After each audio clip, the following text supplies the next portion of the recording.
This channel does not promote any violent, harmful, or illegal activities. All content provided by this channel is meant for an educational purpose only. Anubrata Mondal 2 বছর পর নিজের বাড়িতে ফিরছেন। অনুব্রতকে দেখে উচ্ছ্বাসে ফেটে পড়েন তৃণমূল কংগ্রেস কর্মী সমর্থকরা। বর্ধমান পেরিয়ে বোলপুরে যাওয়ার পথে তালিতে রেলগেটে কেষ্টমণ্ডলের গাড়ি পৌঁছতেই উচ্ছ্বাস চোখে পড়ে। রেলগেট বন্ধ থাকায় বেশ কিছুক্ষণ দাঁড়িয়ে ছিল অনুব্রতর গাড়ি। মাসকট স্পিন কন্ট্রোল ল্যাবের পরীক্ষায় এটি প্রমাণিত। কেয়াসেট আলোপেক্স পেন্টা অ্যাক্টিভ নতুন চুল গজাতে সাহায্য করে, চুল পড়া বন্ধ করে। Keya Seth Alopex penta active 10 hair fall প্রবলেমের একমাত্র সলিউশন। 2 বছর পর তিহার জেল থেকে মুক্ত হয়ে বীরভূম জেলায় ফিরছেন অনুব্রত মণ্ডল এবং তার মেয়ে সুকন্যা মণ্ডল। ভোর 4:30 নাগাদ কলকাতা বিমানবন্দরে নামার পরে বিশাল কনভয় রাজ্য পুলিশের স্কট করে এই মুহূর্তে অনুব্রত মণ্ডল এগিয়ে যাচ্ছেন বীরভূমের দিকে। ঠিক এই যে গাড়ি, সেই গাড়িতে অনুব্রত মণ্ডল রয়েছেন তার মেয়ে সুকন্যা মণ্ডল। বাড়ি ফিরছেন, কেমন শরীর কেমন আছে? মমতা ব্যানার্জি ভালো আছে। মমতা ব্যানার্জি আশীর্বাদে আইনকে সম্মান করি। আজকে দেখা হবে মুখ্যমন্ত্রীর সঙ্গে। আইনকে সম্মান করি। কেষ্টদা, আপনি যেমন ছিলেন তার থেকে অনেকটা আপনার শরীর ফিট। এখন শরীর কেমন আছে? শরীর ভালো নয়, পায়ের সেই চেনা পথ ধরে আবার বাড়ি ফিরছেন, কেমন লাগছে? মানুষের জন্য আছে। বর্ধমান পেরিয়ে বোলপুর যাওয়ার যে রাস্তা রয়েছে সেই রাস্তার তালিত রেলগেট এবং সেই তালিত রেলগেটের সামনেই কিন্তু কনভয় দাঁড়াতে তৃণমূল কংগ্রেসের কর্মী সমর্থকদের উচ্ছ্বাস চোখে পড়ছে। সবাই ভালো থাকুক। দাদা কেমন আছেন? শরীর ঠিক আছে?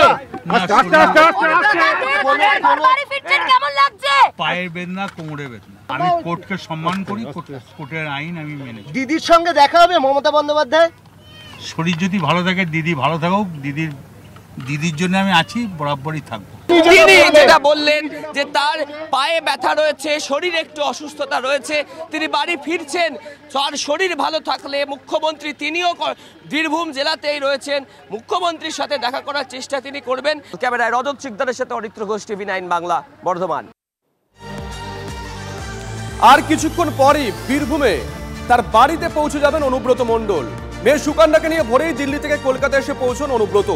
হুইল চেয়ারে বসে বিমানবন্দর থেকে বেরোন তিনি। বিমানবন্দর থেকে বেরিয়ে সোজা বীরভূমের উদ্দেশ্যে রওনা দিয়েছেন কেষ্টমণ্ডল। তৃণমূল নেতার অপেক্ষায় তার অনুগামীরা।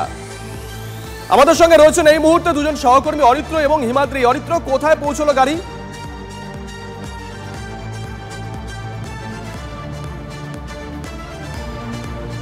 শুভজিৎ, দেখো 5:22 নাগাদ কলকাতা বিমানবন্দর থেকে বেরিয়ে সরাসরি অনুব্রত মণ্ডলের যে কনভয় কথাটা উল্লেখ করছি তার কারণ রাজ্য পুলিশের সশস্ত্র বাহিনী দ্বারা তার যে কনভয়, সেই কনভয় এই মুহূর্তে গুসকরা শহর অতিক্রম 45 মিনিটের অপেক্ষা। তারপরে অনুব্রত মণ্ডল দীর্ঘ 2 বছর পর তিহার জেল থেকে জামিনে মুক্ত পাওয়ার পরে তিনি ফিরছেন তার শহর বোলপুর, নিজ ভূম বীরভূমে। এবং প্রত্যেকটি রাস্তার মোড়ে মোড়ে, অর্থাৎ শহর কলকাতা ছাড়িয়ে বর্ধমান জেলা প্রবেশ করতেই রাস্তার বিভিন্ন জায়গায়, যদি ঘুষকরার কথা বলি, বড়া চৌমাথা থেকে শুরু করে তালিত, প্রত্যেকটি জায়গাতে তৃণমূল কংগ্রেসের কর্মী সমর্থকদের উচ্ছ্বাস কিন্তু চোখে পড়েছে।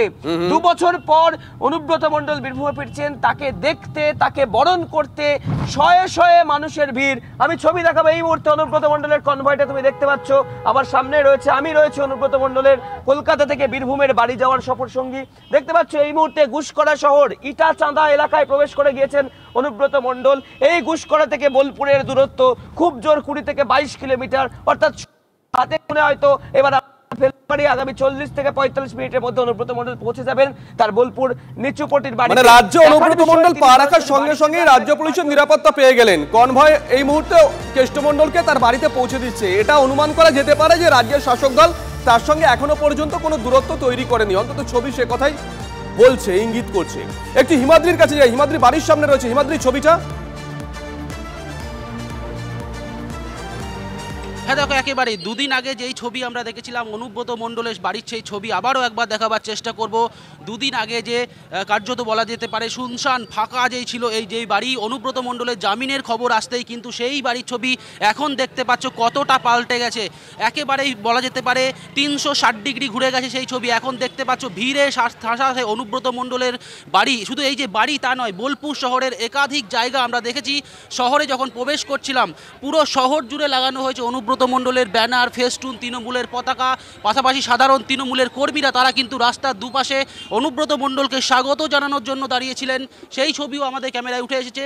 এখানে কথা বলার চেষ্টা করবো যারা সাধারণ এখানে মানুষ রয়েছে। বলছি, আজকে কিসের অপেক্ষায়? দাদা আসছে 2 বছর পর, কি বলবেন? বলার মতো কোনো ভাষা এই মুহূর্তে আমার জানা নেই। এত ভালো লাগছে যে সেটা ভাষায় প্রকাশ করা যায় না।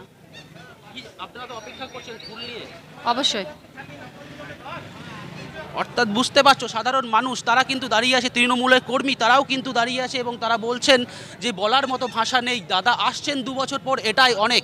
এই বাড়ি কিন্তু আবারও নতুন করে অক্সিজেন পেয়ে গেছে। ছবিটা আবারও দেখাবার চেষ্টা করব। রাস্তার দুপাশ, সেই রাস্তা কিন্তু পুরো সাধারণ মানুষ তারা দাঁড়িয়ে আছে শুধুমাত্র অনুব্রত মণ্ডলকে দেখবার জন্য, অনুব্রত মণ্ডলকে স্বাগত জানানোর জন্য।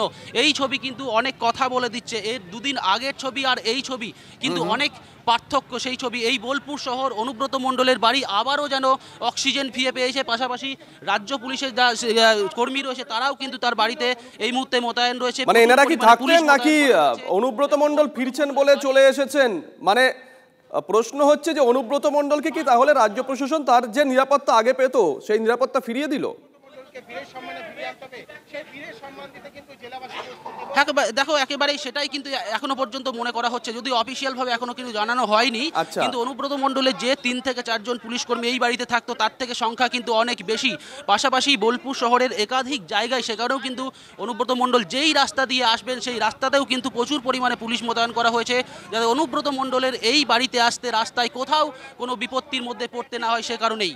বেশ, নজর থাকবে, দুজনেই নজর রাখো। আমার মনে পড়ে যাচ্ছিল ওই ছবিটা, ওই 11ই অগস্টের ছবিটা, অনুব্রত মণ্ডলের নিচুপট্টির বাড়ির সামনে সেদিনকে কেন্দ্রীয় বাহিনী মোতায়েন করা হয়েছিল। গোটা বাড়ি ঘিরে নিয়েছিলেন কেন্দ্রীয় বাহিনীর জওয়ানরা, আর রাস্তার ওপারে কিছু লোক জড়ো হয়েছিলেন, তারা স্লোগান দিচ্ছিলেন অনুব্রতর বিরুদ্ধে। কিন্তু আজকের ছবিটা একেবারে অন্য রকম। অনুব্রত মণ্ডল পৌঁছানোর পর জেলার রাজনীতির সমীকরণটা কি একই থাকে না পাল্টায়? নজর থাকবে, চর্চার বিষয় হতে চলেছে।